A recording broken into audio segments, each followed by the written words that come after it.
Olá, seja bem-vindo a mais um vídeo do canal Senhora Literatura.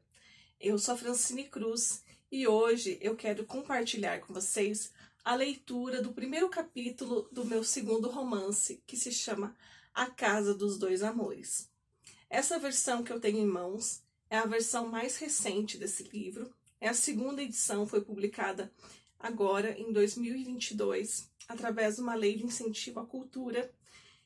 E então tivemos aí a distribuição desse livro para escolas, bibliotecas, a venda por um preço bastante popular. Então, se você tem interesse também, depois manda uma mensagem para saber como adquirir o seu exemplar. E eu gostaria então de compartilhar com vocês aí pensando, no final de ano, Natal, presentes. E quem sabe você se encanta aqui com a história e gostaria de presentear a si mesmo ou alguém conhecendo o primeiro capítulo aqui do livro. Então, essa história, ela parte da premissa aqui de uma pergunta que vai nortear toda a história, que diz o seguinte: entre a vida do seu pai e o amor da sua vida, qual você escolheria? E aí, dúvida cruel, né? Entre o amor do pai e o amor da sua vida, difícil de escolher, né? E vocês têm que ler aqui o livro para saber como o Felipe e a Gabriele vão lidar com essa situação. Então, esse livro, só destacando também, foi publicado pela editora Donizela e tem essa capa lindíssima aqui, que foi desenhada pela artista Débora Bach. E vamos então, sem mais delongas, ao primeiro capítulo, que se chama A Promessa. Como vocês podem ver, né, é um livro que está sempre permeado pela música, então em todas as aberturas de capítulo nós temos aqui a pauta musical. E vamos à promessa. Natal de 1962. Deitado em sua cama, Felipe pensava na conversa que tivera com os pais poucas horas atrás. Na imensa solidão do seu quarto, relembrava a infância feliz e pensava, preocupado, no futuro que havia escolhido para si. Passara toda a sua vida ali, naquela mesma casa, naquela mesma cidade, na companhia das mesmas pessoas frequentadoras de missas dominicais na paróquia de São Pedro. Sempre foi participativo nas atividades da igreja graças a seu pai, um católico fervoroso que fazia toda a família acompanhá-lo em sua devoção. Benedito Silva queria mesmo era ter sido padre, mas tendo sua mãe morrido logo após seu nascimento, e seu pai pouco antes de ele completar 3 anos de idade, o pequeno órfão ficou aos cuidados da avó Ana, que, idosa demais para trabalhar, vivia de uma pequena pensão deixada pelo falecido marido, que mal dava para se alimentarem, quanto mais para o enxoval e gastos exigidos para a entrada do menino no convento. Desde novinho, Benedito trabalhava para ajudar no sustento da casa. Mesmo sem estudar, sabia e fazia de tudo um pouco. Consertava encanamentos, pintava paredes, fazia reformas em casas. E foi assim que conheceu a futura esposa. Pintava uma casa na Rua dos Bandeirantes quando conheceu a filha do patrão, que, a pedido do pai, lhe trouxe refresco de groselha para aliviar o calor. A jovem já estava com 18 anos completos. Foi a primeira vez que Benedito, já desesperançoso de tornar-se padre, se interessou por uma moça. O serviço durou pouco mais de uma semana, e todas as tardes, no mesmo horário, ela vinha com o copo nas mãos. Nos 3 primeiros dias, ela se limitou a entregar o refresco e ele se limitou a responder obrigado. Entretanto, Benedito se interessava cada vez mais pela tímida moça. No 4º dia, notou que antes de lhe entregar o habitual refresco, a jovem demorou seus olhos nos dele, desviando-os apressada quando se viu descoberta. Coraram no mesmo instante e depois sorriram cúmplices. Foi então que ele tomou coragem de lhe perguntar seu nome, ao que ela docemente respondeu: Júlia. Desse dia em diante, Benedito e Júlia conversavam quase todos os dias, pouco a pouco aprofundando as conversas. Após o término de seu trabalho naquela casa, o rapaz continuou a passar por ali todo fim de tarde, sempre acenando para sua amada, que, ansiosa, esperava sua passagem debruçada na janela. 2 anos depois, quando ele tinha 25 anos e ela 20, casaram-se. Nesse dia, Benedito fez uma promessa a Deus. Daria à igreja um filho padre. Como fruto dessa união, algum tempo depois, nasceu o primogênito.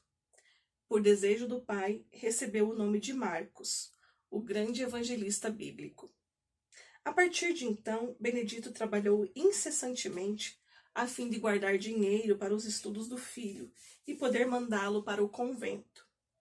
Já que seu sonho lhe havia sido negado pelas más circunstâncias de sua infância e juventude, jurou para si mesmo e para Deus que o filho teria um destino diferente. Estudaria e dedicaria a vida ao serviço de Deus. Com o passar do tempo, Júlia e Benedito tiveram outros 2 filhos, Felipe e Ana. Os pequenos tiveram uma infância tranquila, sem luxos, mas com uma família amorosa. Marcos, aos 12 anos, era um menino obediente e resignado, virtudes aprendidas desde a infância nas aulas de catecismo do Padre João. Estava contente no dia em que partiu do interior de Minas Gerais para terminar os estudos no convento dos franciscanos em São Paulo. Foi uma alegria ímpar para Benedito. Não havia no mundo o pai mais orgulhoso de um filho. Exultante, contava a novidade para todos e convidou a cidade inteira para brindar com ele a viagem do menino. Júlia não era nem a favor nem contra a partida de Marcos. Aceitava sem questionar o que o marido queria. Apesar de não ser tão fervorosa, era uma boa mãe católica. O ano era 1957, e enquanto o presidente Juscelino Kubitschek construía a nova capital federal, Júlia chorava e Benedito se rejubilava vendo o primogênito deixar o lar. Enfim, o sonho do pai começava a se realizar no filho. Com a partida de Marcos, apesar de toda sua alegria, Benedito começou a sentir o peso da separação. Era mais apegado ao primogênito do que a qualquer outra pessoa. Marcos era o único que sempre o acompanhava em tudo. Felipe e Aninha eram mais próximos da mãe. Benedito fingia não se importar. O importante era Marcos, e este já estava devidamente encaminhado na vida. Nessa época, Felipe tinha 11 anos e Aninha apenas 5. A caçula não ligava muito para os recentes acontecimentos. O irmão, sim. Sentia-se aliviado por ser o segundo filho e estar livre da promessa do pai. Apesar da pouca idade, de uma coisa ele tinha certeza. Queria ser músico, seguir a vida tocando e viajando pelo mundo, guiado por seu coração. É claro que amava e respeitava as leis de Deus. Tinha sido educado desde criança dentro da igreja e foi lá que teve a oportunidade de iniciar seus estudos de música. Em gratidão, tocava órgão em todas as missas. Porém, jamais cogitou a hipótese de ser padre, vocação destinada ao seu irmão, que aceitava a promessa passivamente. Nos anos seguintes, Benedito trabalhou sem cessar para manter o filho no convento e sustentar a família. Apesar de a inflação aumentar a cada dia, dificultando sua tarefa, trabalhava com tanto amor que jamais reclamava de sua intensa labuta. Ao contrário, no fim de cada jornada, erguia os olhos para o céu e agradecia a bênção de ter um filho seminarista. O tempo passou. Fidel Castro e seus companheiros tomaram Havana, implantando o comunismo em Cuba. Brasília foi inaugurada, tornando-se o Distrito Federal. Jânio Quadros foi eleito presidente do Brasil. Os soviéticos enviaram o primeiro homem ao espaço. Jânio renunciou. João Goulart assumiu a presidência sob um regime parlamentarista. E com o embargo econômico dos Estados Unidos a Cuba e a instalação de mísseis nucleares na ilha, a Guerra Fria começava a povoar os noticiários. À parte dos assuntos políticos, na casa dos Silva a vida seguia tranquila.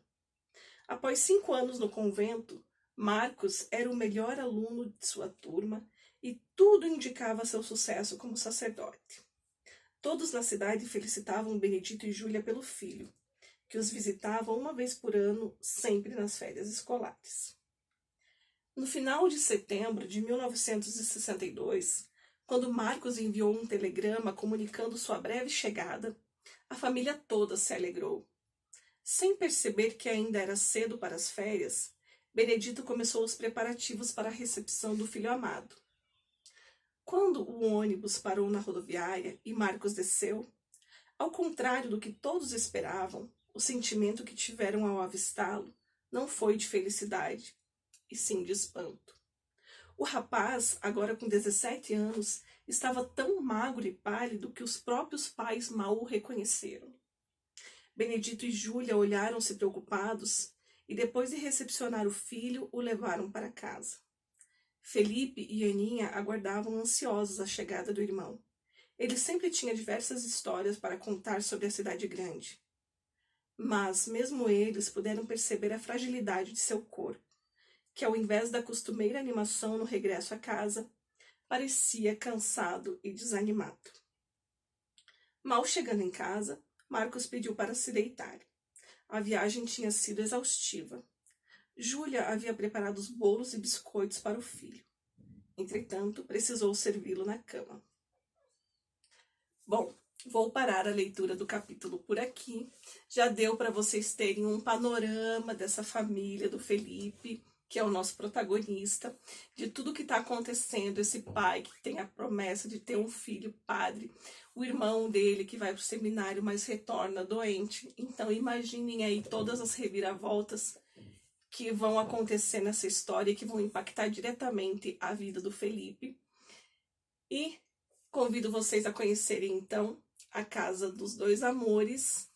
Presenteiem-se, presenteiem as pessoas que vocês gostam, presenteiem pessoas que vocês querem incentivar no hábito da leitura. É isso, um Feliz Natal a todos e um excelente ano de 2023. Tchau, tchau!